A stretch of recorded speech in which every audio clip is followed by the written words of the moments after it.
Nhà anh ở cuối xóm Tây cha anh làm ruộng từ ngày đất quang.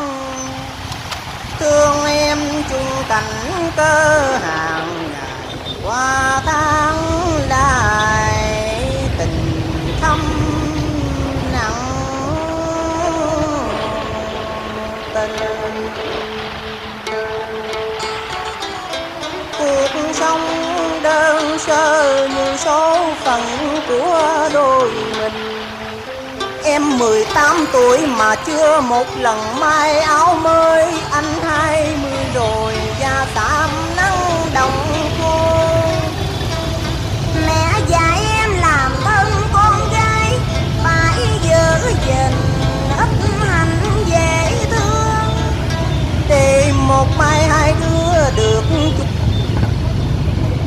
Đi cùng chung nè.